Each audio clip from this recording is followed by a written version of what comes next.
പവന India മുഴുവൻ സഞ്ചരിച്ച തൃശൂർ സ്വദേശിനി, ധൈര്യത്തിന്റെ ചിഹ്നമായ ലേഡി ബൈക്ക് റൈഡർ. തൃശൂരിന്റെ അഭിമാനമായ പവന ധൈര്യവും ആത്മവിശ്വാസവും നിറഞ്ഞ ഒരു വനിതാ ബൈക്ക് റൈഡറാണ്. ഇന്ത്യയുടെ ഓരോ കോണിലും മോട്ടോർ സൈക്കിളിൽ സഞ്ചരിച്ച് സ്ത്രീകളുടെ യാത്രാ സ്വാതന്ത്ര്യത്തിന് പുതിയ വഴിത്താര സൃഷ്ടിച്ച വ്യക്തിയാണ് അവൾ. ഹിമാലയത്തിന്റെ വളഞ്ഞ മലഞ്ചെരിവുകളിൽ നിന്നും രാജസ്ഥാനിലേക്ക് രാജസ്ഥാനിലെ മരുഭൂമിയിലേക്ക്, കന്യാകുമാരിയുടെ തീരത്ത് നിന്നും വടക്ക് കിഴക്കൻ ഇന്ത്യയുടെ പച്ചക്കാടുകളിലേക്ക് പവനയുടെ ഓരോ യാത്രയും ഒരു കഥയാണ്. അത് വെറും റൈഡിംഗ് അല്ല, സ്വപ്നങ്ങളും ആത്മവിശ്വാസവും ചേർന്ന ജീവിതത്തെക്കുറിച്ചുള്ള സന്ദേശമാണ്. ദീർഘദൂര യാത്രകളിലെ ചൂടും തണുപ്പും മഴയും പ്രയാസങ്ങളും ഒന്നും അവളെ തടഞ്ഞിട്ടില്ല. ബൈക്കിനോടുള്ള അത്ഭുതകരമായ സ്നേഹവും കരുത്തും മനസ്സുമാണ് പവനയെ ഇന്ത്യയിലെ പ്രമുഖ വനിതാ റൈഡർമാരിൽ ഒരാളാക്കിയത്.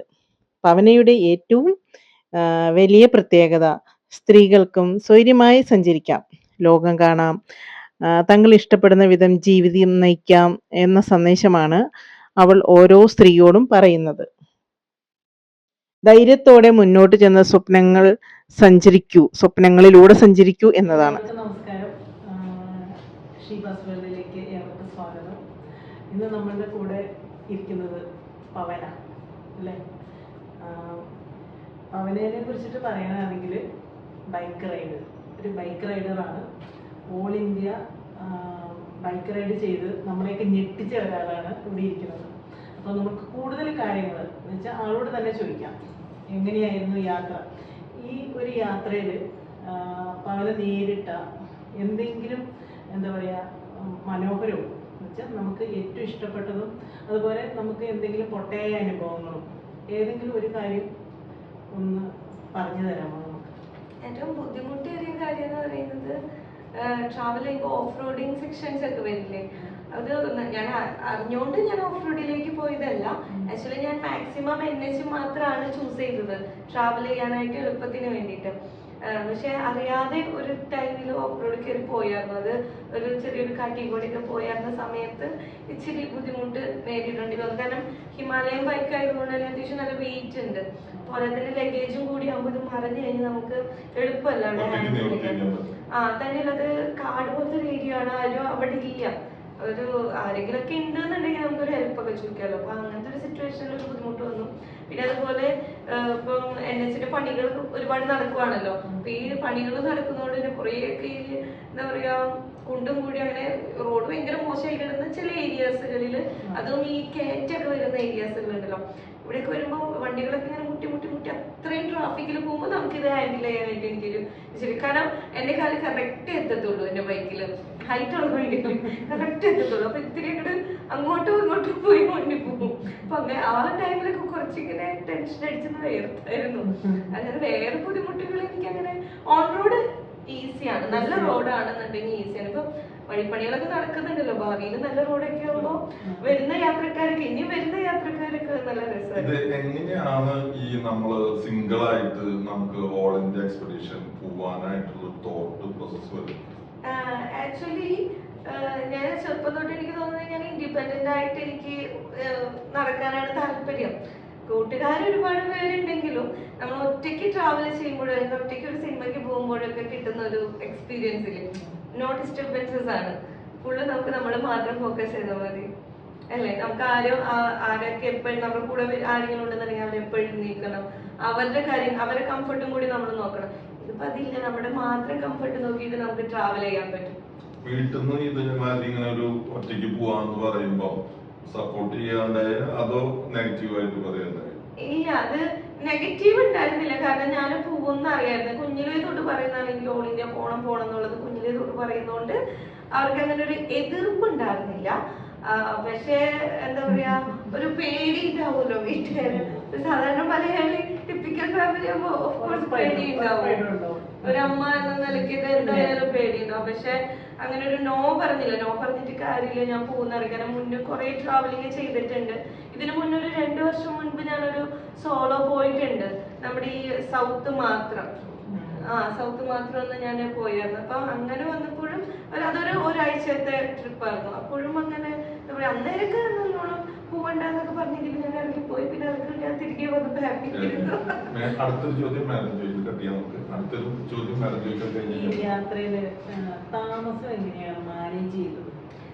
ഞാൻ താമസം ഇങ്ങനെ എന്താ പറയാ, പോകുന്ന വഴിക്കാണ് എടുത്തെടുത്ത് പോയത്. ഇപ്പൊ ഞാൻ ഒരു സ്ഥലത്തുന്നുണ്ടെന്നുണ്ടെങ്കിൽ 1 മണിക്കൂർ മുന്നേ, ഒരു ഏകദേശം ഒരു 7 മണി, രാത്രി 7 മണിക്ക് ആകുമ്പോൾ എത്തുന്ന ലെവലിലാണ് ഞാൻ പ്ലാൻ ചെയ്യുക. കാരണം പിന്നെ നാട്ടുപുറമൊക്കെ ആണെന്നുണ്ടെങ്കിൽ 7 മണിക്ക് അപ്പുറത്തേക്ക് നമ്മൾ ട്രാവൽ ചെയ്യുന്നത് കുറച്ച് റിസ്ക് ആയിരിക്കും. നമുക്ക് അറിയാത്ത ഒരു ഏരിയ, നമുക്ക് അറിയാത്ത ഭാഷ, അതൊക്കെ വരുമ്പോൾ നമുക്ക് കുറച്ച് ഡിഫിക്കൽട്ടീസ് വരാൻ ചാൻസസ് ഉള്ളതുകൊണ്ട് ഞാൻ ഒരു 7 മണി ടൈം ടാർഗറ്റ് ചെയ്ത് ഒരു 6 മണിയാകുമ്പോൾ ഞാൻ വണ്ടി നിർത്തി. ഞാനിങ്ങനെ നമ്മുടെ ഓൺലൈനിൽ മേക്ക് മൈ ട്രിപ്പ്, അങ്ങനെ കുറെ ഓപ്ഷൻസ് ഉണ്ടല്ലോ, നമുക്ക് ഒന്ന് സെർച്ച് ചെയ്ത് ഗുണം ചെയ്തത് മേക്ക് മൈ ട്രിപ്പ് അങ്ങനെയുള്ള ഒരു ഞാൻ കൂടുതൽ യൂസ് ചെയ്തത് മേക്ക് മൈ ട്രിപ്പ് ആണ്.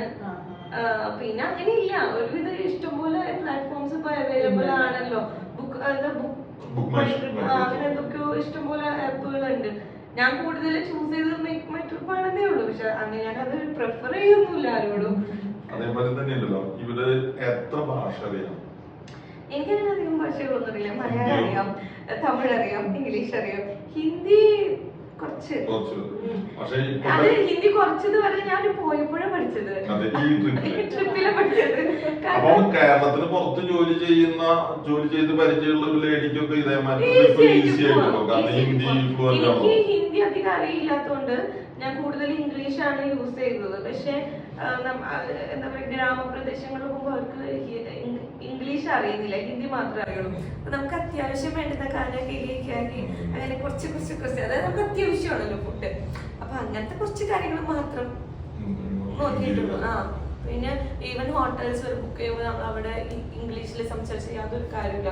അവർക്ക് ഇംഗ്ലീഷ് അറിയില്ല, ഹിന്ദി മാത്രമേ. അത് ഇപ്പം ഇവിടെയൊക്കെ നോർമൽ ഹിന്ദി അല്ലേ, അങ്ങോട്ട് പോകുന്തോറും അവരുടെ മാതൃഭാഷ പ്ലസ് ഹിന്ദി മിക്സ് ചെയ്യും. ഇപ്പൊ രാജസ്ഥാൻ പോയി കഴിഞ്ഞാൽ മാർവാടി പ്ലസ് ഹിന്ദിയാണ് അത് മിക്സ് ചെയ്യുന്നത്. നമുക്കത് പെട്ടെന്ന് ക്ലിയർ ആവും. പ്രോപ്പർ ഹിന്ദി വെച്ചാൽ പിന്നെ നമുക്ക് മനസ്സിലാവുമായിരുന്നു. നമ്മൾ പഠിക്കുന്നതല്ലേ. ഇവിടെ നമ്മൾ പഠിക്കുന്നത് ഞാനൊരു 8500 പ്ലസ് ആണ് കവർ ചെയ്തത്. ഞാനതിന് അങ്ങനെ ശരിക്കും പറയാൻ 53 ഡേയ്സിൽ ഒരുപാട് കിലോമീറ്റേഴ്സ് കവർ ചെയ്യാൻ പറ്റുമായിരുന്നു, ഇതിൽ കൂടുതൽ കവർ ചെയ്യാൻ പറ്റുമായിരുന്നു. ഞാൻ പക്ഷേ എന്താ ചെയ്തതെന്ന് വെച്ചാൽ ഓരോ നാട്ടിലോട്ട് എനിക്ക് ചില നാടൊക്കെ ഇഷ്ടപ്പെട്ടു.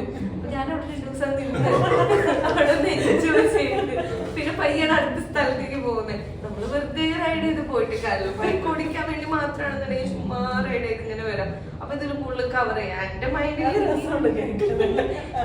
എനിക്ക് ഇത്രയും ഡിസ്റ്റൻസ് കവർ ചെയ്യണമെന്നൊരു ടാർഗറ്റ് ഇല്ല, ഇത്രയും സ്റ്റേറ്റ്സ് കവർ ചെയ്യണമെന്നൊരു ടാർഗറ്റ് ഇല്ല. എനിക്ക് ഇഷ്ടപ്പെട്ട റൂട്ടുകൾ പോയി, ഞാൻ ഇഷ്ടപ്പെട്ട സ്ഥലത്തൊക്കെ ഒന്ന് താമസിച്ച് അവിടെയൊക്കെ എൻജോയ് ചെയ്ത് അടുത്ത സ്ഥലം പോയി. ഏറ്റവും നല്ല സ്റ്റേറ്റ് ആയിട്ട് തോന്നുന്നു നമ്മുടെ കേരളം നല്ലതാണ്. കേരളത്തിന് അപ്പുറം ഇനി കേരളത്തിന് ശേഷം നല്ലൊരു സ്റ്റേറ്റ് പറഞ്ഞു കഴിഞ്ഞാല് ഓരോ സ്റ്റേറ്റിനും അതിന്റേതായ പ്രത്യേകതകളുണ്ട്. ഉത്തരാഖണ്ഡ് നോക്കിക്കഴിഞ്ഞാൽ അവിടെ താമസിക്കാൻ ഭയങ്കര പീസ്ഫുൾ ആണ്, ഭയങ്കര സ്ലോ ലൈഫാണ്, നമുക്ക് ഭയങ്കര ഇഷ്ടപ്പെടും. കൂൾ ആൻഡ് കാം ആയിട്ടുള്ള ഒരു ലൈഫാണ്. പക്ഷേ നമുക്ക് അവിടെ ഭയങ്കര റിസ്കി എലമെന്റ്സ് കൂടുതലാണ്. അപ്പം ലാൻഡ് സ്ലൈഡ്സ് ഒക്കെ അവിടെ നിരന്തരം. അപ്പൊ അങ്ങനത്തെ റിസ്കി എലമെന്റ്സ് കൂടുതൽ. അല്ലെങ്കിൽ അതേപോലെ തന്നെ നമ്മളിങ്ങനെ പിന്നീട് നമ്മളിങ്ങനെ ആലോചിക്കുമ്പോൾ എനിക്ക് അത് ചെയ്യാറുണ്ട്, ഇത് ചെയ്യാറുണ്ട്, ഇത് പിന്നെ ആലോചിച്ചിട്ട് കാര്യമില്ല. അതൊരു കാര്യം. അവിടെ എന്ന് പറഞ്ഞാൽ നോർമൽ കൂൾ ആൻഡ് കാം, അതിന്റെ റിട്ടയർമെന്റ് ലൈഫൊക്കെ എൻജോയ് ചെയ്യാൻ പോകുന്നവർക്ക് ഉത്തരാഖണ്ഡ് ആണെങ്കിൽ. പിന്നെ എന്നാൽ അത്യാവശ്യം നമുക്ക് എന്താ പറയാ, റോഡൊക്കെ നല്ല സെറ്റപ്പ് മീൻസ് ഈസി ആയിട്ട് നമുക്ക് കണക്ട് ചെയ്യാൻ പറ്റണമെന്നുണ്ടെങ്കിൽ ചണ്ഡീഗഡ് നല്ലതാണ്. അത് എന്താ പറയാ, പ്ലാൻഡ് സിറ്റി അല്ലേ, സുഖമായിട്ട് നമുക്ക് ഇതാവാം. പിന്നെ ഈ ഒഡീസ നോക്കിക്കഴിഞ്ഞാൽ നമുക്ക് പഴയ കാലങ്ങളൊക്കെ കുറെ ഓർമ്മ വരും. കാരണം കുറെ പാടശേഖരങ്ങള്, അതേപോലെ തന്നെ കുളം, അവിടുത്തെ കുളങ്ങളൊക്കെ കാണണം. എന്തൊരു അവര് സ്റ്റിൽ യൂസ് ചെയ്യാതെ. അപ്പൊ അത് ഇങ്ങനെ തെളിഞ്ഞാ കിടക്കുന്നത്. നമുക്ക് കാണുമ്പോ ചാടി കുളിക്കാനൊക്കെ തോന്നും. അവിടെ എല്ലാവരും പെൺപിള്ളേരടക്കം അവര് നനയ്ക്കലും കുളിക്കലും എല്ലാം കുളം തന്നെയാണ് അവർ യൂസ് ചെയ്തുകൊണ്ടിരിക്കുന്നത്. ആ ജലസ്രോതസ്സുകളൊക്കെ പക്ക അവർ യൂസ് ചെയ്യുന്നുണ്ട്. ഇപ്പൊ ഒഡീസയിൽ പോയി കഴിഞ്ഞാൽ, പിന്നെ പഞ്ചാബിലൊക്കെ പോയി കഴിഞ്ഞാൽ കുറച്ചും കൂടിയും എന്താ പറയാ, ഈ പറഞ്ഞ ഇതും കിട്ടും, പച്ചപ്പും പരിതാപവും കിട്ടും. അതേപോലെ തന്നെ നമുക്ക് ഈ അവരുടെ ഈ എന്താ പറയാ, ഈ കുന്തും അതൊക്കെ പിടിച്ച് നടക്കുന്ന ഒരു ട്രഡീഷണൽ വേ ഉള്ള കുറെ കാര്യങ്ങൾ നമുക്ക് കാണാത്ത കുറെ കാര്യങ്ങളൊക്കെ കാണാൻ പറ്റാണ്. കാരണം ബാക്കിയുള്ളടത്തേക്ക് ഈ ഇപ്പൊ നമ്മുടെ ഇവിടെ തന്നെ എത്ര പേര് കേരള സെറ്റ് മുണ്ടെടുത്ത് നടക്കും? കുറവാണ്. നമ്മുടെ കേരളത്തിലുള്ളത് പറയുമ്പോൾ കേരള സെറ്റ് മുണ്ടാണ്, പക്ഷെ അത് അങ്ങനെ എടുത്ത് നടക്കുന്നത്. അതുപോലെ തന്നെയാണ് എല്ലായിടത്തും അത് കുറഞ്ഞു വരും. പക്ഷേ പഞ്ചാബിലൊക്കെ പോയി പിന്നെ നമുക്ക് കാണാൻ പറ്റുമ്പോ അവിടെ ഗോൾഡൻ ടെമ്പിളിൽ പോയി കുറെ പേര് നടക്കുന്നുണ്ടാവും. അവരുടെ അതുപോലെ ഒരു ഉടുപ്പ് നീല വാഗ ബോർഡർ പോയായിരുന്നു. അത് നല്ല എക്സ്പീരിയൻസ് ആണ്. അവര് മറിച്ചതൊക്കെ കണ്ടായിരുന്നു. നല്ലൊരു പക്ഷെ ആ വാഗ ബോർഡറിൽ പോകുമ്പോഴേ ചെറിയൊരു സംശയം ചിലർക്കെങ്കിലും തോന്നും. നമ്മളും പാകിസ്ഥാനും തമ്മിലുള്ള സ്പർദ്ധ വളർത്തുന്ന രീതിയിൽ ചില BSFന്റെ ഒരു ഇല്ല. അത് അങ്ങനെയുള്ളൊരു മൈൻഡിൽ പോകുമ്പോഴല്ലേ തോന്നുന്നത്. എനിക്ക് എന്നെ സംബന്ധിച്ച് ഞാൻ അതൊരു നല്ലൊരു രസമായിട്ടുള്ള ഞാൻ നല്ലൊരു എന്താ പറയാ ഒരു നമുക്കൊരു സ്റ്റേജിൽ ഒരു പ്രോഗ്രാം എങ്ങനെ അവതരിപ്പിക്കും അതേമാതിരി എനിക്ക് ഫീൽ ചെയ്യുന്നത്. പക്ഷെ അത് നമ്മുടെ എന്താ പറയാ ഇന്ത്യക്കാരും അവിടെ സ്പിരിറ്റ് ഡെവലപ്പ് ചെയ്യുന്നുണ്ട്. നമ്മളൊരു ഇന്ത്യൻസ് അതിന് വേറെ കാര്യമുണ്ട്. നമ്മുടെ ഇന്ത്യയുടെ എനിക്ക് തോന്നുന്നത് 1/3 ഭാഗം പോലും ആൾക്കാർ അപ്പുറത്തുണ്ടാവാറുണ്ട്. പാകിസ്ഥാൻ ആൾക്കാർ അതിൽ ഇന്ത്യയിലും ആ 3 അത്രയും ആൾക്കാർ ജനമുണ്ട്. ഇന്ത്യയുടെ അത്ര പാകിസ്ഥാനിലെ ആൾക്കാർ സ്ട്രെങ്ത് ഇല്ലാതെ മാത്രമല്ല ഒരു എന്താ പറയുക ഒരു ഹോളിഡേ മോഡിലേക്ക് വരുന്നില്ല. ആൾക്കാർ ഒരു ഹോളിഡേ ട്രിപ്പ് അല്ലെങ്കിൽ ഒരു ഹോളിഡേ എൻജോയ് ചെയ്യാനുള്ള ഒരു ആറ്റിറ്റ്യൂഡ് അവർക്കില്ല. ഇവിടെ ഒപ്പത്തിനും ഫുൾ ക്രൗഡ് അതിൽ ഒപ്പത്തിനൊപ്പം നമ്മളെ മലയാളികളും ഉണ്ടായിരുന്നു. പക്ഷെ ഇത്രയും തന്നെ ഗാലറി അപ്പുറത്തുണ്ട്, പാകിസ്ഥാനിലുണ്ട്. പക്ഷെ ആ ഗാലറി പലപ്പോഴും കാലിയായിട്ടാവും കിടക്കാം. അതെനിക്കറിയില്ല. ഞാൻ പോയത് അവിടെ കുറവായിരുന്നു. നമ്മുടെ ഇവിടെ അത്യാവശ്യം കുറെ ആൾക്കാരുണ്ടായിരുന്നു. ഭയങ്കര രസം. അവരോ അവിടെ നിന്നിട്ട് ഭയങ്കര ലേഡി കോൺസ്റ്റബിൾസും മാരേജ് ചെയ്യുന്നുണ്ട് അല്ലേ? അവരെന്ത് രസമായിട്ട് ഒരു കാര്യം ചോദിക്കട്ടെ, ഈ യാത്രയിലെ ചെലവുകളൊക്കെ എങ്ങനെയാ മാനേജ് ചെയ്തത്? ചെലവുകൾ എന്ന് പറയുമ്പോ ഇങ്ങനെ വരിക മാഡം ചോദിച്ചത് നമ്മള് ഇതിന് പ്രീ പ്ലാൻഡ് ബഡ്ജറ്റ് ഇല്ലായിരുന്നു. പ്രീ പ്ലാൻഡ് ബഡ്ജറ്റ് ഇല്ലായിരുന്നു. കാരണം എന്താ വെച്ചാൽ എന്റെ ട്രിപ്പേ പ്ലാൻഡ് അല്ലായിരുന്നു. ഞാൻ എവിടെ പോകുന്നത്, എങ്ങനെ താമസിക്കുന്നു, ഇതൊന്നും പ്ലാൻഡ് അല്ലായിരുന്നു. ഞാൻ അങ്ങനെയൊന്നും വിചാരിച്ചില്ല. ഞാൻ അങ്ങനെ ഒരു ധൈര്യത്തിൽ അങ്ങനെ ഇറങ്ങി പോയി. ഇപ്പൊ എന്തെങ്കിലുമൊക്കെ ആയി കഴിഞ്ഞാലും ഫിയാൻസിയാലും പാരന്റ്സ് ഉണ്ടല്ലോ, എന്തെങ്കിലും ഹെൽപ്പ് വേണമെന്ന് വന്നു കഴിഞ്ഞിട്ടുണ്ടെങ്കിൽ ഞാൻ 1-2 വട്ടം ഫിയാൻസിനെ വിളിക്കുകയും ചെയ്തിട്ടുണ്ട്. നമുക്ക് ഇങ്ങനെ എന്തെങ്കിലും സാഹചര്യങ്ങൾ വരുമ്പോ അവനെ വിളിക്കുകയും ചെയ്ത് ഭയങ്കര സപ്പോർട്ടാണ്. നല്ല സപ്പോർട്ടാണ്. ഇങ്ങനെ ട്രാവൽ ചെയ്യാൻ നമ്മളങ്ങനെ താങ്കളുടെ പ്രൊഫഷൻ ഇതില് ഈ തീരുമാനം എടുക്കാൻ ഒരു കൂട്ടായിട്ടുണ്ട്. എന്റെ പ്രൊഫഷൻ എന്ന് പറയുമ്പോൾ നമ്മളിപ്പം അക്കാഡമി നടത്തുന്നുണ്ടല്ലോ. അക്കാഡമി എന്തിനാണ് ബാക്കിയുള്ളവർക്കും കൂടി അറിയാൻ നമുക്ക് കരാട്ടയും ഡാൻസ് ബോക്സിംഗ് എല്ലാം കൂടി ഉൾക്കൊള്ളുന്ന ഒരു അക്കാഡമിയാണ് വരാക്കര. തൃശ്ശൂർ തന്നെ വരാക്കര കാളക്കല്ല് ഭാഗമായിട്ടാണ് നമ്മുടെ അക്കാഡമി ഉണ്ട്. അപ്പം അതില് ഞാനൊരു 6 സ്കൂൾസിൽ നമ്മൾ ക്ലാസ് എടുക്കുന്നുണ്ട്, കരാട്ടെ ക്ലാസ് വരുന്നുണ്ട്. അപ്പൊ ഇവിടെ എന്റെ ഏറ്റവും വലിയൊരു ടെൻഷൻ എന്താണെന്ന് വെച്ചാൽ ഞാനിത് പറയുമ്പോൾ അക്കാഡമിയിൽ വിഷയമില്ല, അക്കാഡമി എന്റെ ആണല്ലോ, മേലേത് ഒരാൾ ചോദിക്കാനില്ല. ഓക്കെ, പക്ഷേ സ്കൂൾസിൽ പറയുമ്പോൾ അവര് ടീച്ചേഴ്സ് എങ്ങനെ അക്സെപ്റ്റ് ചെയ്യും എന്നുള്ളത് അറിയണ്ടേ. അവര് വലിയൊരു ഉത്തരവാദിത്തം തലയിൽ ഏറ്റെടുത്ത് വെച്ചിട്ട് 2 മാസം ഞാൻ ഇവിടെ ഇല്ലാന്നുണ്ടെങ്കിൽ അപ്പൊ ഞാൻ നേരെ ചെന്ന മീൻസ് മെയിൻ HMമാരാണല്ലോ, HMമാരോട് സംസാരിക്കും. ഞാനിങ്ങനെ പോകുന്നുണ്ട്. അവര് ഭയങ്കര സപ്പോർട്ടായിരുന്നു. എല്ലാ പ്രിൻസിപ്പൽമാരും HMമാരും നല്ല സപ്പോർട്ടായിരുന്നു. ഒരു ഉടനീളം ഒരു സപ്പോർട്ട് ഉണ്ടായിരുന്നു. ഞാൻ പക്ഷെ അവിടെ ഞാൻ പോയില്ല എന്ന് വെച്ചാൽ ക്ലാസ് നടക്കാതിരുന്നില്ല. നമ്മുടെ സ്റ്റാഫുകൾ അത് പക്ക മാനേജ് ചെയ്തിട്ടുണ്ട്. അത് അവരെ സ്റ്റാഫുകളുടെ ഭാഗത്തുനിന്ന് ഭയങ്കര സപ്പോർട്ടായിരുന്നു. ഞാൻ ട്രിപ്പ് പോയേക്കല്ലേ എന്നെ മാക്സിമം ബുദ്ധിമുട്ടിക്കേണ്ടെന്ന് വെച്ചിട്ട് എന്നോട് എന്താ പറയാ ഓരോ കാര്യങ്ങൾ എന്നോട് എടുത്തെടുത്ത് ചോദിച്ചാൽ അങ്ങനെ നിൽക്കില്ല അവര് കറക്റ്റ് ആയിട്ട് അതൊക്കെ മാനേജ് ചെയ്തു. എന്നെ വല്ലാണ്ട് ഡിസ്റ്റർബ് ചെയ്തിട്ടില്ല.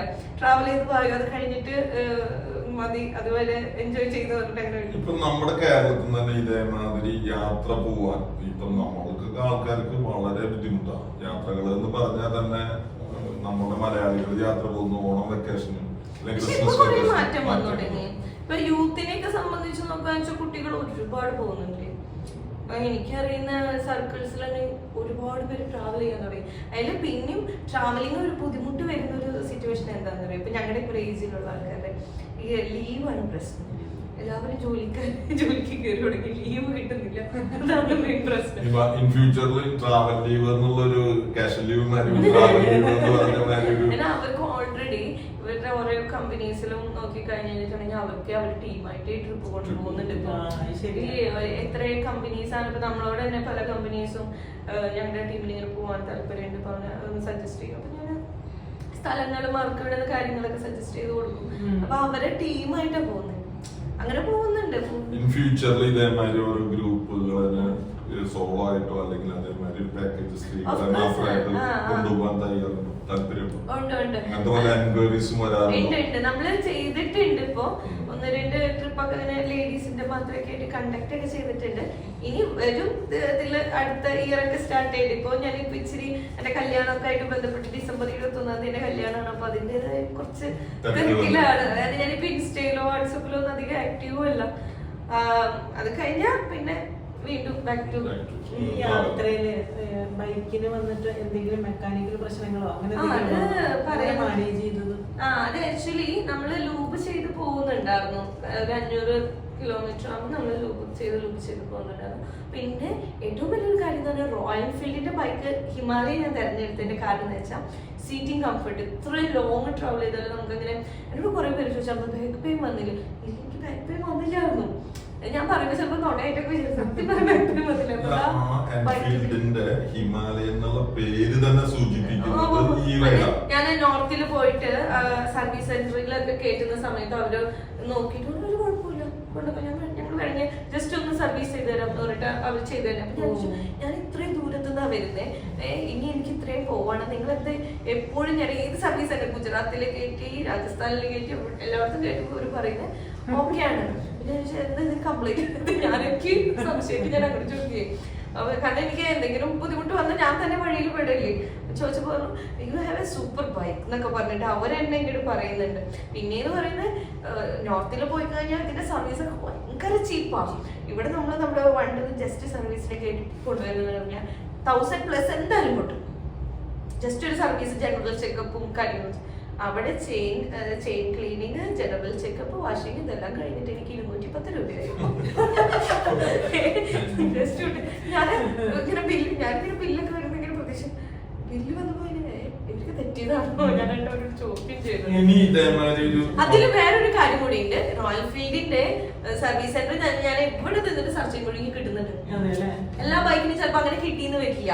റോയൽ ഫീൽഡിന് എല്ലായിടത്തും കിട്ടുന്നുണ്ടായിരുന്നു. എല്ലായിടത്തും ഒരു സർവീസ് സെന്ററും നല്ല സർവീസും ആണ്. ഞാൻ ഇടയ്ക്ക് ഒരു ഉച്ചക്കൊക്കെ ചെന്ന് കേട്ടിട്ട് അപ്പൊ തന്നെ കിട്ടില്ല ശരിക്കും സർവീസ്. ഞാൻ ഇങ്ങനെ വരികയാണ്, എനിക്കിങ്ങനെ പോകണം എന്നൊക്കെ പറയുമ്പോൾ പെട്ടെന്ന് സർവീസ് 1 മണിക്കൂർ 2 മണിക്കൂറൊക്കെ സർവീസ് ചെയ്തു. അവർ പല പണികൾ മാറ്റി വെച്ച് ചെയ്തു ചേട്ടന്മാർ. അവർക്ക് ഏതോ ഒരു സ്ഥലത്ത് പോയപ്പോ ലീവായിരുന്നു അവർക്ക് ഉച്ചയ്ക്ക് ശേഷം. പക്ഷെ എനിക്ക് വേണ്ടിട്ട് അവർ ഉച്ചയ്ക്ക് ശേഷം നിന്ന് വർക്ക് ചെയ്തു തന്നു.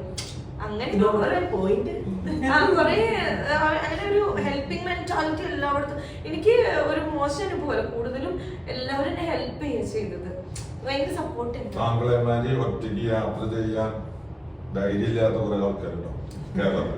അപ്പൊ അവരെല്ലാം ഗ്രൂപ്പായിട്ട് കൊണ്ടുപോകാൻ നമുക്കത് ചെയ്യാവുന്ന ബൈക്കിൽ പോണെങ്കിൽ ബൈക്കിൽ പോവാ. അല്ലാതെ എങ്ങനെ വേണേ കുറെ മാർഗങ്ങളുണ്ടല്ലോ.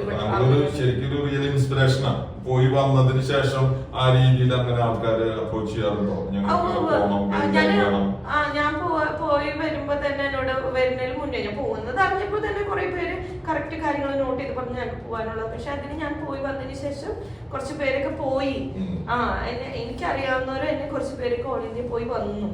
അതൊക്കെ കേൾക്കുമ്പോ നമുക്കൊരു സന്തോഷം. കാരണം അവരൊക്കെ എന്താ പറയാ ചെറുപ്പം തൊട്ട് ആഗ്രഹിച്ചിട്ട് ഇപ്പോഴായിരിക്കും നടക്കുന്നുണ്ടാവാം. നമുക്ക് അത്യാവശ്യം ഏജ്ഡ് ആയിട്ടുള്ള ചേട്ടന്മാര്. പക്ഷെ അവരെ ആഗ്രഹിച്ചിട്ട് എന്നോട് പലപ്പോഴും ഇതിനെ കുറിച്ചിട്ടൊക്കെ എൻക്വയറി നടത്തും. പിന്നെ ഞാൻ ട്രാവൽ ചെയ്യുന്നതിനിടയിൽ എന്റെ വിശേഷങ്ങളൊക്കെ ചോദിക്കുമായിരുന്നു. കഴിഞ്ഞിട്ട് ഞാൻ ഇവിടേക്ക് എത്തിയപ്പോ എന്നെ സ്വീകരിക്കാനും പോകുന്നുണ്ടായിരുന്നു. അതായത് ഞങ്ങൾ പോവാ 2 ദിവസം കഴിഞ്ഞപ്പോ ഞങ്ങളും പോയിട്ട് വരുന്നത്. അവർ 2 പേരായിട്ട് അവര് ഡോക്ടേഴ്സ് ആയിരുന്നു. അവര് പോയി പോന്നു. അതൊക്കെ കാണുമ്പോൾ നമുക്കൊരു സന്തോഷമാണ്. കാരണം നമ്മളെ കണ്ട നമുക്കൊരു സന്തോഷല്ലേ.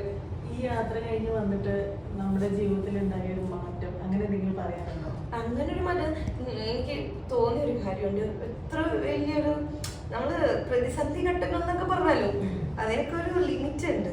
പക്ഷെ ഇത് പോയി വന്നപ്പോ ഇതിനൊരു ലിമിറ്റ് ഇല്ല. ഇതില്ല. നമുക്ക് എങ്ങനെ എന്തൊക്കെ സാഹചര്യം വന്നാലും അങ്ങനെ കടന്നു പൊക്കോളും. നമ്മൾ വെറുതെ ടെൻഷൻ ആവുന്നതേ ഉള്ളൂ. കുഴപ്പമൊന്നുമില്ല. നല്ല ഒരു ഇതാ. പിന്നെ നമുക്ക് എന്താ പറയാ ഞാൻ അപ്പൊ ഓൾ ഇന്ത്യ പോകുന്നതിന് മുൻപ് എന്റെ മൈൻഡിലുണ്ടായിരുന്നു ഞാൻ ഓൾ ഇന്ത്യ പോകും, ഞാൻ മീൻസ് അതൊരു വേറൊരു എന്റെ മൈൻഡിലുണ്ടായിരുന്നു. പക്ഷെ അത് പോയി വന്നപ്പോ എനിക്ക് മനസ്സിലായി ഇതൊരു കാര്യമില്ല, ഇത് ഭയങ്കര സിമ്പിൾ ആയിട്ടൊരു പരിപാടിയാ. പോകുന്നവർക്ക് അത് വലിയ സംഭവമായിരുന്നു, ഈ ഓൾ ഇന്ത്യ ഒറ്റയ്ക്ക് പോകണം, അത് വലിയൊരു സംഭവത്തിലായിരുന്നു ഞാനും കൊണ്ട് നടന്നായിരുന്നേ. പക്ഷെ പോയി വന്നപ്പോ ഞാനിപ്പോ എല്ലാവരോടും പറയുന്നുണ്ടായിരുന്നു ഇത് എല്ലാവർക്കും പോവാം, ചേച്ചിക്കും പോവാം. സീരിയസ്ലി ശരിക്കും നമ്മളിപ്പോ യാത്രക്ക് ഇറങ്ങിയില്ലേ, ഇറങ്ങിയപ്പോ മനസ്സിൽ ഒരു എന്തെങ്കിലും ഒരു ടെൻഷൻ ടെൻഷൻ അങ്ങനത്തെ ടെൻഷനൊന്നും ഉണ്ടായിരുന്നില്ല. ഞാൻ ഭയങ്കര എക്സൈറ്റഡ് ആയിരുന്നു ഓരോ സ്ഥലങ്ങളും കാണാനായിട്ട്. ഞാൻ അധികം പോയിട്ടില്ലായിരുന്നു, ഞാൻ കേരളം കവർ ചെയ്തിട്ടുണ്ടായിരുന്നു, പിന്നെ ഗോവ, കർണാടക, തമിഴ്നാട്, മഹാരാഷ്ട്ര പോയിട്ടുണ്ട്. പക്ഷെ അത് കാരണമായിരുന്നു ഭയങ്കര. പിന്നെയുള്ള സ്റ്റേറ്റ്സ് ഒന്നും ഞാൻ പോയിട്ടുണ്ടായിരുന്നില്ല. പിന്നെ ഡൽഹി പോയിട്ടുണ്ട്, ഫ്ലൈറ്റിൽ പോയി, അതുപോലെ പഞ്ചാബില് ബസ്സിന് പോയിട്ടുണ്ട്. പക്ഷെ അതിലപ്പുറത്തേക്ക് എനിക്ക് നോർത്ത് ആയിട്ട് വേറെ ഒരു സ്റ്റേറ്റ്സ് ആയിട്ട് ഒരു ഇതുണ്ടായിരുന്നില്ല, കണക്ഷൻ ഉണ്ടായിരുന്നില്ല. ഞാൻ ഫസ്റ്റ് ടൈം പോകുന്നത്. അപ്പൊ എനിക്ക് എന്തായിരിക്കും അവിടെ ഞാനൊക്കെ വിചാരിക്കുന്നത് നമ്മൾ പഠിക്കുന്ന സമയത്ത് ഒഡീസയിലും മറ്റേ ഒഡീസ ഡാൻസ്, അതേപോലെ ഒഡീസ നല്ല ഭംഗിയുള്ള സ്ഥലമാണ് അല്ലേ? നല്ല ഭംഗിയുള്ള സ്ഥലം, ഒരു പഴമ നിലനിൽക്കുന്നുണ്ട് ഇപ്പോഴും. ഒഡീസയിൽ എനിക്കൊരു ബുദ്ധിമുട്ട് ഫീൽ ചെയ്തത് എന്താന്ന് വെച്ചാൽ ഒരു ഇൻഡസ്ട്രിയൽ ഏരിയയിൽ കൂടെ വന്നപ്പോ അവിടെ ഈ മണ്ണൊക്കെ ഇങ്ങനെ കൊണ്ടുപോയിട്ട് ഭയങ്കര പൊടി ഉണ്ടായിരുന്നു, ഒരു റെഡ് കളറാണ് പൊടി ഭയങ്കര പൊടിയായിരുന്നു.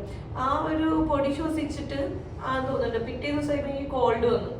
പക്ഷെ ഞാനത് ഒരു ദിവസം അവിടെ സ്റ്റേ ചെയ്ത് എന്ത് ചെയ്തു, ആ കോള് മാറ്റിയിട്ട് പിന്നെ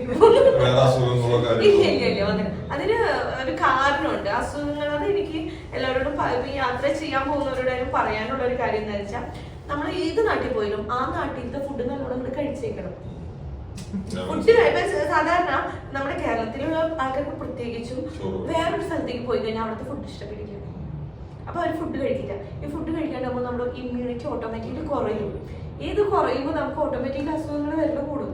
എനിക്ക് ഫുഡ് ഭയങ്കര ഇഷ്ടമായതുകൊണ്ട് ഞാൻ നല്ലൊരു ഫുഡ് ചെയ്തുകൊണ്ടും പോയ സ്ഥലങ്ങളിലൊക്കെ നല്ലോണം ഫുഡ് കഴിച്ചായിരുന്നു.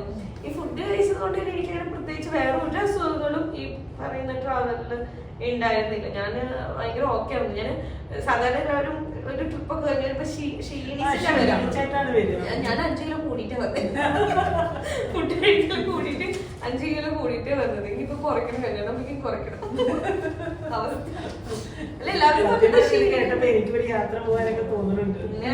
അതെങ്ങനെയാ അങ്ങനെയൊന്നുമില്ല, ഏജിന് അങ്ങനെ ഒരു നമ്മുടെ കേരളത്തില് മലയാളികൾ യാത്ര പോകാൻ തുടങ്ങുന്നത് തന്നെ ആഫ്റ്റർ റിട്ടയർമെന്റ്. കാരണം എല്ലാം സെറ്റിലായിട്ട് ഞാന് ട്രാവൽ ചെയ്തപ്പോ ഞാൻ മനസ്സിലാക്കിയ കാര്യമുണ്ട്. അത് ശരിയാണ്, നമ്മുടെ ട്രാവൽ ചെയ്തപ്പോ എനിക്ക് മനസ്സിലായ കാര്യം നമ്മുടെ കേരളത്തിലുള്ളവരാണ് ഈ പറഞ്ഞ പോലെ റിട്ടയർഡ് ആയിട്ട് പോകുന്നവര്, യാത്ര ചെയ്യുന്നവര്. പക്ഷെ പുറമേ നിന്നുള്ള ആൾക്കാർ 18 വയസ്സുള്ള പിള്ളേരിലൊക്കെയാണ് യാത്ര ചെയ്യുന്നത്. അവര് പിടിക്ക് വന്നേക്കാം, അവരാ ഏജിൽ തുടങ്ങണം എന്നാണ് പറയുന്നത്. അപ്പം സമ്പാദിക്കുക, ചെലവൊക്കെ. ഞാൻ പറയട്ടെ, നാളെ മരിച്ചു പോകുമ്പോ ഒന്നും കൊണ്ടുപോകാൻ പറ്റില്ല. ഉണ്ടാക്കിയ സമ്പാദ്യം കൊണ്ടുപോകാൻ പറ്റുമോ? പറ്റില്ല. കോവിഡിന് ശേഷം ഒരുപാട് ട്രാവൽ ഇൻഡസ്ട്രിയിലും ടൂർ പോകുന്നതിലെല്ലാം ഒരു ബൂമിങ് കാണാൻ പോകുന്നുണ്ട്. ഇൻസ്റ്റാഗ്രാം നല്ലോണം ഇൻഫ്ലുവൻസ് ചെയ്യുന്നുണ്ട് ആൾക്കാരെ. കാരണം എല്ലാവരും ട്രിപ്പ് പോകുന്നത് കാണുമ്പോ ഇവിടെ വീട്ടിലിരുന്ന് ഇങ്ങനെ ഇരുന്ന് കാണുമല്ലേ. പണ്ടത്തെ ആൾക്കാർ എന്ത് ചെയ്യും, വീട്ടിലിരുന്നത് കണ്ടിട്ട് കുശുമ്പ് മൂത്തിട്ട് കുറ്റം പറഞ്ഞു.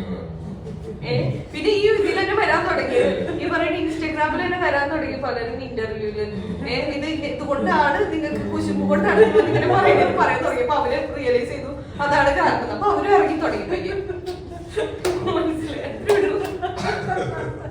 അപ്പൊ സന്തോഷം, ഞങ്ങളുടെ ഇതേമാതിരി ട്രാവൽ ട്രിപ്പും കാര്യങ്ങളെല്ലാം ഞങ്ങളോട് പങ്കുവച്ചതിനും അതേമാതിരി സപ്പോർട്ട് ചെയ്തതിനും ഞങ്ങളുടെ ഫുൾ ഇന്ത്യ സന്ദർശിച്ചു അതുമാതിരില്ല. ഞാൻ പറയുന്ന ഒരു ഹിമാലയ വേറൊരു രസകരമായ ഒരു കാര്യമുണ്ട്. നിങ്ങൾ എല്ലാവരും നമ്മള് ഇൻസ്റ്റാഗ്രാമിൽ കാണുന്നില്ലേ, ഓരോ ട്രിപ്പ് ചെയ്യുന്ന ആൾക്കാരുടെയും വ്ലോഗുകൾ കാണുന്നില്ലേ. ഞാൻ എന്റെ അനുഭവത്തിൽ നിന്ന് പറയാം, ബാക്കിയുള്ളവരുടെ ഒരു ഇത് എങ്ങനെയാണെന്ന് അറിയില്ല. എന്റെ അനുഭവത്തിൽ നിന്ന് പറയാം, നമ്മള് നേരിട്ട് എക്സ്പീരിയൻസ് ചെയ്യുന്നതിന്റെ 10-1 കാണിക്കാൻ പറ്റത്തുള്ളൂ. അതങ്ങനെ കാണിക്കാൻ പറ്റത്തുള്ളൂ. എക്സ്പീരിയൻസ് മറ്റേതെല്ലാം അനുഭവിച്ചെന്നെ അറിയണം. അനുഭവിച്ചാലറിയാം. ഇപ്പൊ നമ്മുടെ ഇവരോടൊക്കെ ചോദിച്ചു നോക്ക്, നമ്മുടെ ഞാനൊക്കെ പിന്നെയും കാണുന്ന ഒരു ചാനൽ എന്ന് പറഞ്ഞാൽ ട്രാവലോഗ് ചിത്രന്റെ ഒരു നാട്ടിൽ വന്നിട്ടുണ്ട്. എനിക്ക് ഭയങ്കര ഇഷ്ടം പുള്ളിയുടെ ഒരു ട്രാവലിങ്ങും, ഭയങ്കര ഒരു സിമ്പിൾ ആയിട്ടൊരു മനുഷ്യൻ അല്ലേ. അപ്പൊ എനിക്ക് ഭയങ്കര ഇഷ്ടം പുള്ളിയുടെ. അപ്പൊ അവരൊക്കെ കാണുമ്പോഴും ഞാൻ മനസ്സിലാക്കിയ ഒരു കാര്യം, കുറെ ട്രാവൽ ചെയ്താലും നേരിട്ട് എക്സ്പീരിയൻസ് ചെയ്യുന്നതിൽ 1% നമുക്ക് എങ്ങനെ പോയാലും എന്നെ കൊണ്ട് പറ്റുന്നുള്ളൂ. ചിത്രനെയൊക്കെ സംബന്ധിച്ച് മേ ബി ഒരു 5% വരെയൊക്കെ മേ ബി ചെയ്യുന്നുണ്ടായിരിക്കും. പക്ഷെ എന്നാലും അവര് നേരിട്ട് കിട്ടുന്ന എക്സ്പീരിയൻസ് ഒന്നും ഒരിക്കലും നമുക്ക് വീഡിയോയില് മഞ്ഞ് പെയ്ത് തണുപ്പറിയാൻ പറ്റില്ല, അത് കാണാനേ പറ്റുള്ളൂ. മഴ പെയ്ത് നനയാൻ പറ്റില്ല, അത് കാണാനേ പറ്റുള്ളൂ. പിന്നെ നമ്മളുടെ യുവത്വത്തിനോട് അല്ലെങ്കിൽ കേരളത്തിലുള്ള ആൾക്കാരോട് പറയാനുള്ള മെസ്സേജ് എന്താണ്? നന്നായിട്ട് ഇനി യാത്രകൾ പോകണമെന്ന് തന്നെയല്ലേ. ഇനി താങ്കൾക്ക് ഒരു അവസരം കൂടി കിട്ടിയാൽ വീണ്ടും ഇതേമാതിരി ഇന്ത്യക്ക് അപ്പുറത്തേക്ക് പോകുന്നുണ്ട്. ഇന്ത്യക്ക് അപ്പുറത്തേക്ക് പോകുന്ന ആൾക്കാര്, ബൈക്കിൽ പോകുന്ന ആൾക്കാർ കുറവാ.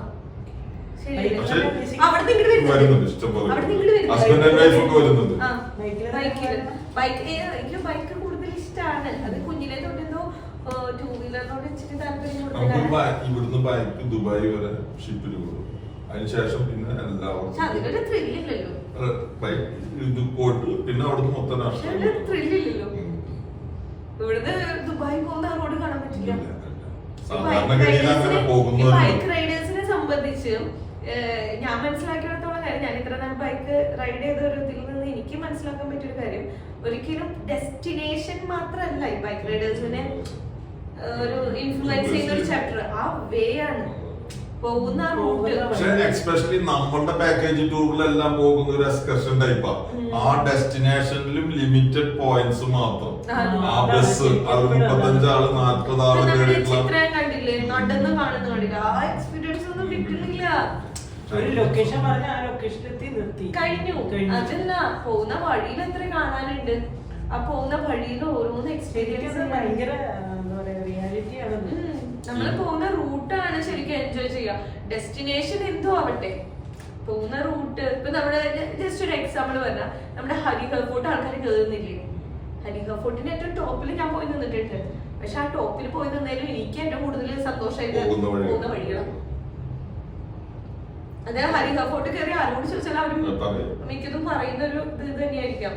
അത് ഒരു എന്താ പറയാ, ടോപ്പിൽ പോയി നിൽക്കുമ്പോൾ നമുക്കതൊരു ഫീൽ ആണ്, അല്ലാന്നല്ല. പക്ഷെ അതിനേലും കൂടുതൽ എന്നെ ഇൻഫ്ലുവൻസ് ചെയ്ത് പോകുന്ന വഴികളാണ്. അവിടെ ഉണ്ടാവുന്ന കുരങ്ങന്മാരുടെ ആക്രമണങ്ങള്, തേക്കൊക്കെ പിടിച്ച് കഴിക്കാൻ നോക്കും നമ്മള് കയറുമ്പോ. ഇത് കുത്തനെയുള്ള ചവിട്ട് പിടി. നമ്മളിങ്ങനെ കുത്തനെയുള്ളിൽ വലിഞ്ഞു പൊത്തി കഷ്ടപ്പെട്ട് കയറി പോകുമ്പോ ഇവരുടെ അറ്റാക്ക് എളുപ്പമല്ല. അപ്പൊ നമുക്കത്, പക്ഷെ അത് അന്നേരം നമുക്ക് ഇത്തിരി ഭയപ്പെടുത്തെങ്കിലും പിന്നീട് ഒരു സന്തോഷം, അതൊരു എക്സ്പീരിയൻസ് ആണ്. അപ്പൊ വലിയ സന്തോഷം. ഇനി പാവനയുടെ യാത്രകള് വളരെ പാവനമാവട്ടെ, സന്തോഷമാവട്ടെ, എല്ലാവിധ ഭാവങ്ങളും.